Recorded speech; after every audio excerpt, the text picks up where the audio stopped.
আপনার মা যদি এখনো জীবিত থাকেন তাহলে এই কথাগুলো অবহেলা করবেন না। কারণ মায়ের হক আদায় না করলে জীবনের সবচেয়ে বড় আফসোস আপনার জন্য অপেক্ষা করতে পারে। মায়ের 5টি হক যা প্রত্যেক সন্তানের উপর ফরজ। যদি আপনার মা জীবিত থাকেন তবে 1. সম্মান। মায়ের সাথে উচ্চস্বরে কথা বলা নিজের ভাগ্যকে নিজে নামিয়ে দেওয়া সমান।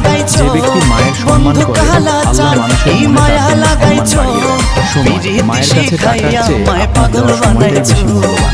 মা আপনাকে ছোটবেলায় আগলে রেখেছে, আর এখন বার্ধক্যে তাকে আগলে রাখা ও সাহায্য করা আপনার দায়িত্ব।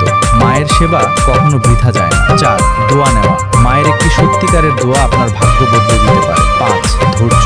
মা যদি কখনো কোনো কঠোর বা কড়া কথাও বলেন তবে মনে রাখবেন তিনি আপনার খারাপ চান না, তিনি সবসময় আপনার ভালোই চান। মনে রাখবেন মায়ের মতো নিয়ামত দ্বিতীয়বার পাওয়া যায় না।